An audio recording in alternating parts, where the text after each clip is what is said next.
Please be aware, in this podcast series we talk about all areas of safeguarding, which some people may find upsetting. So please make sure you're okay listening to today's topic. Be mindful of those around you, such as children, that you might not want to listen in. Hi, I'm SSS Safeguarding Director Sam Preston. And I'm former head teacher and content author Sarah Spinks. Hi everyone, and welcome back to Safeguarding Conversations, where we unpack the real challenges schools face and how we can work together to create safe, supportive spaces for every young person. Today we're talking about something that affects far too many young people and that schools are on the front line of, and that's youth violence. From child-on-child abuse to online misogyny, it's all connected. And now we have the new guidance from the Youth Endowment Fund and the Department for Education's updated RSHE curriculum, both of which give schools a clearer roadmap than they've ever had, really.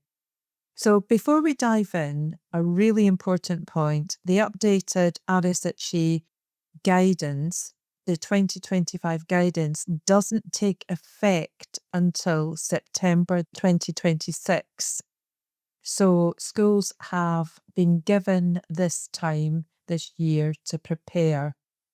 But that preparation really needs to start now because the expectations are high, and rightly so. Yeah, the Youth Endowment Fund's 2025 Education Systems Guidance makes it crystal clear. Schools are critical to preventing youth violence. Why? Because this is where relationships form. This is where early signs of harm show up, but also this is where some of the biggest gaps are.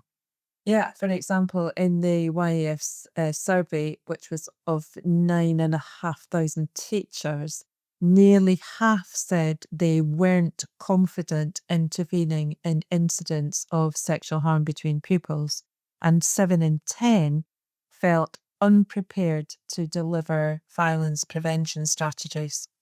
That's why RSHE 2025 is so important. Yeah. The new guidance coming into force, as you said, Sam, in September 26, places a much greater focus on safeguarding, including violence against women and girls, online misogyny, pornography, and coercive control. And the YEF recommends that every young person has at least one trusted adult in school. That's someone that they feel safe turning to, not just in a crisis, but day to day. And the new RSE 2025 backs that up as well.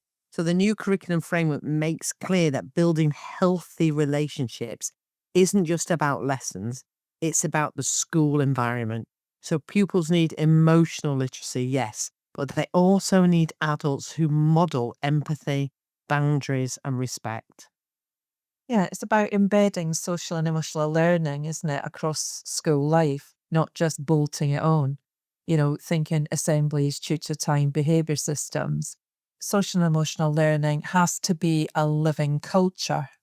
Yeah, and the YEF guidance is very practical. It highlights that violence and aggression often occurs at specific times and in specific places, corridors, lunchrooms, the walk home, for example. Yeah, absolutely. So schools should be, they should be using their data to analyse and look for patterns. Are there hotspots or pressure points? Can supervision be improved? Could structure help? Absolutely. It's all those contextual safeguarding elements, isn't it? It isn't just a behaviour issue, it's safeguarding. And the new RSHE framework encourages schools to map vulnerability across the school day, and to prepare for where escalation is most likely to occur. Yeah. And one of the YEF's strongest warnings is against zero tolerance policies, scare tactics or untested interventions. These don't just fail, they can actually push vulnerable pupils further away. Yeah, and the the RSHE 2025 echoes that as well. It sets clear boundaries. Content must be evidence-based, age-appropriate, and trauma-informed. And staff must be trained, not just handed a resource pack.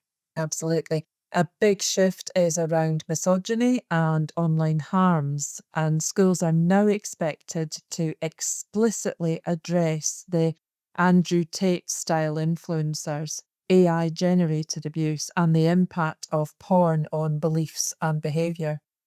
And here's where we turn this from theory into practice. So the YEF outlines 5 core actions that schools can take. So 1, keep pupils in education. Ensure every child has a trusted adult. Embed social emotional learning. Target the times and spaces where violence happens. And avoid those harsh, ineffective approaches. Use evidence-based interventions instead.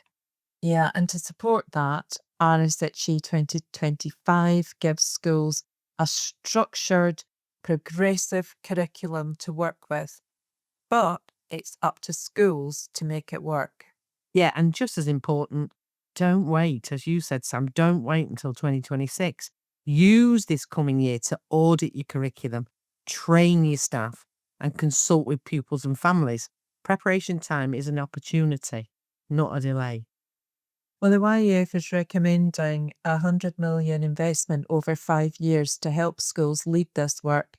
So that's starting with pilot funding for trained VWG leads in every secondary school and college. And with the government's pledge to halve violence against women and girls by 2035, there is momentum behind this. But the reality is, schools will be the engine of this change. So I think it's just initially starting with thinking about, are we teaching RSHE or using it as a safeguarding tool? Are we focused on compliance or on culture? Are we helping staff feel confident or leaving them to figure it out? I think if we invest now, in training, in relationships, in curriculum design, we can interrupt the cycle of violence. We can offer young people something different and something safer.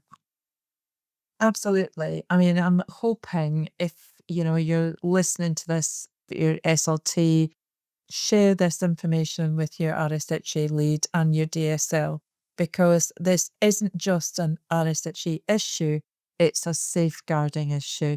It's something that we all have to be working collaboratively to get things put in place that will really be effective. And it's about also thinking about how we're going to monitor the things that we put in place.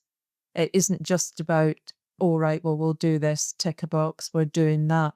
Yeah, you have to be able to continually look and see whether things are being effective and keep looking at those patterns that we spoke about earlier.